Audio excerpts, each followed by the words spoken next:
A new person named Crockett. I watched her speak the other day. She's definitely a low IQ person. That was the spark. Barron Trump, standing in front of cameras, thought he could deliver a line that would echo his father's style. Sharp, dismissive, dripping with arrogance. The crowd reacted with a mix of gasps and nervous laughter.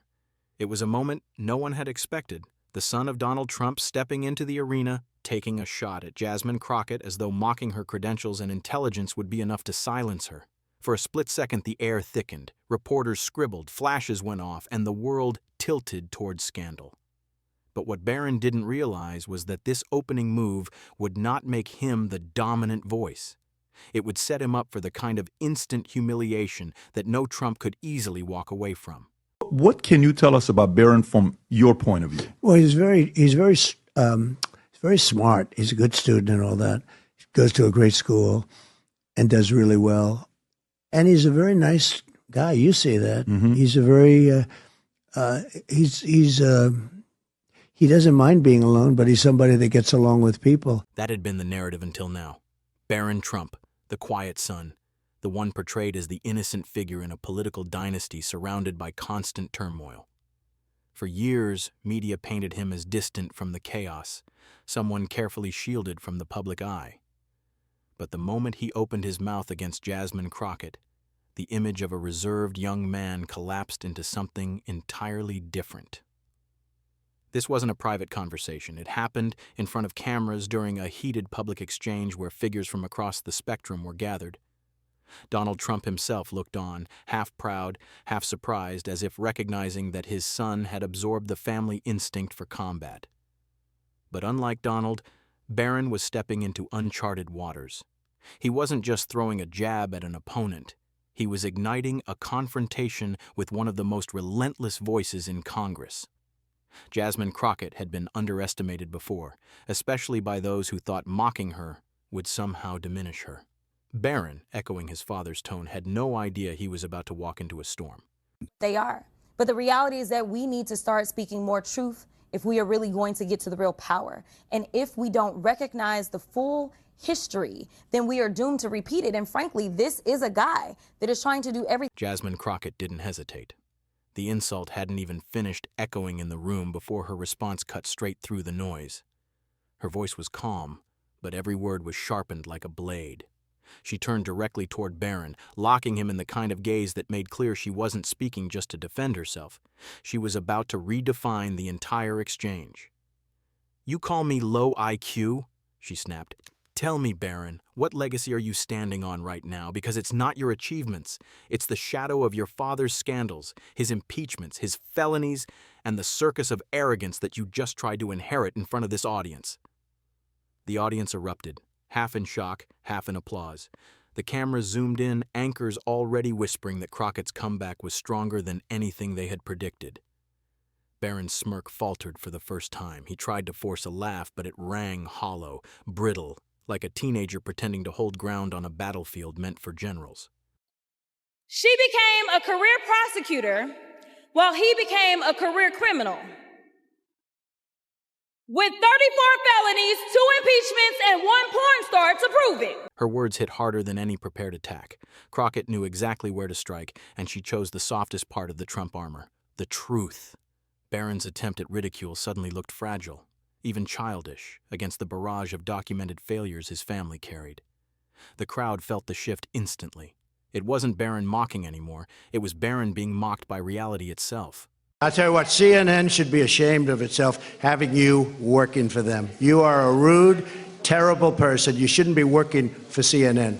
Go ahead. The room was already tense when Barron tried to reclaim his footing with a line ripped straight from his father's playbook. He lashed out at the media, pointing toward the cameras, repeating words that had once electrified Trump rallies. But instead of applause, there was an uneasy murmur. People saw the imitation for what it was, an echo without the force of the original. Jasmine Crockett seized the moment. She stepped forward, her voice rising, layered with authority. "Barron, you think repeating your father's anger makes you powerful? Let me make this plain. I don't need to shout at reporters or throw tantrums to prove my point. I deal in truth, and truth has already humiliated you." engaging in a conversation where we have a president of the United States who has no idea about the oath that he just took on January 20th tells me everything that I need to know. He didn't even have good sense enough in that same interview to say something as simple as, yes, I will follow the Constitution. The audience broke into thunderous applause. Some stood, others shouted their approval, while the cameras caught Barron shifting uncomfortably, his shoulders stiff, his practiced smirk gone. Crockett's words weren't just a comeback. They were a dismantling, a demolition of any illusion that he could step into the arena and dominate by birthright alone. Social media caught fire instantly. Clips of the exchange flooded feeds within minutes, hashtags trending worldwide. Hashtag Crockett destroys Barron and hashtag Trump humiliation. Commentators replayed the moment over and over, framing it as the instant a young Trump learned that in politics a last name doesn't shield you from accountability. Other was born with a silver spoon in his mouth and helped his daddy in the family business. Housing discrimination, that is. The final blow wasn't just a comeback, it was a revelation. Jasmine Crockett ended her exchange by pointing to the truth behind the Trump legacy. She reminded the audience that every advantage Barron leaned on was built on a foundation of privilege, corruption, and scandal. Her words echoed through the hall, drawing a line between inherited arrogance and earned respect.